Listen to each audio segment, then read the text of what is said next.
Hi, today I'm going to play a game that has been one of the top horror and puzzle solving adventure games for years now. This 2.5 dimension cute looking game may look appropriate for children to play, but has been rated teen by ESRB and is warned not to be played by the weak hearted. That's right, you know what I'm talking about. No, not Limbo, but I'm actually talking about Little Nightmares today.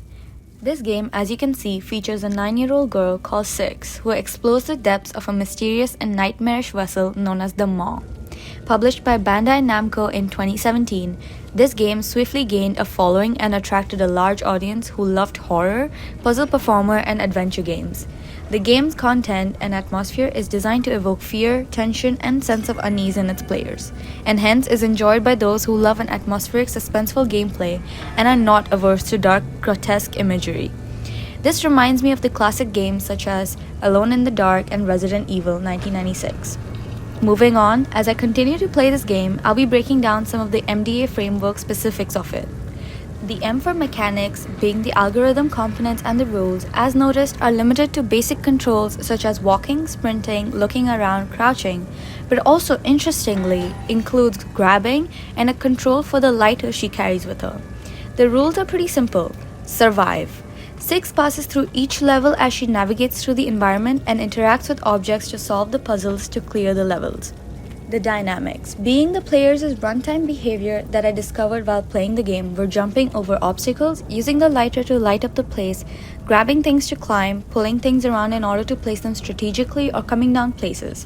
I could also run around with random objects in my hand that weren't really relevant to puzzle solving. And I also used sprint to my advantage in order to jump over larger gaps.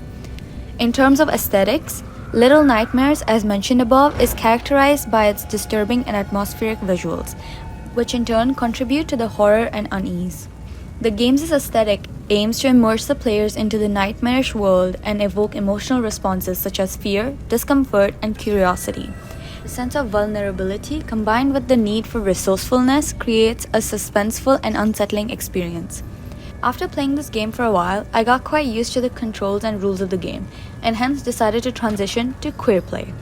Queer play is when the player voluntarily subverts from the normative gameplay or the rules of the game. This can be done in various ways such as speedrunning, playing slow, wandering, etc. For this game, I decided that I wanted to try multiple methods of queer play, one being speedrunning and the other being specific to the game itself. As we know, since Little Nightmares is an adventure puzzle solving game, they expect their players to wander and explore slowly as they cautiously move on. Hence, why I decided to speedrun and sprint through the game as fast as possible in order to challenge it. While doing so, I realized the game has quite a few mechanics to counter speeding. One of them being, Six seemed to be very exhausted after a while and automatically either slows down or stops running altogether. I think this also works really well with the plot that tells us she's been hungry and weak, just trying to survive, hence hinting to the players not to overexhaust her. They also have multiple puzzles or levels where the players are kind of compelled to stop or slow down, like the one you are just seeing right now. As for the other method that I mentioned before, I decided to try complete levels with a random object in my hand since the feature is added to mostly either drag, pull, or climb things. This was also an interesting experiment as it either forced the character to drop the object or it wouldn't let me jump on or across gaps. In order to successfully conclude this, I cannot end this essay without explaining why Little Nightmares. Well, I thought it would be really challenging since it's such a linear and slow game and wanted to test its limits on how it would counter or close off unconventional behavior from players.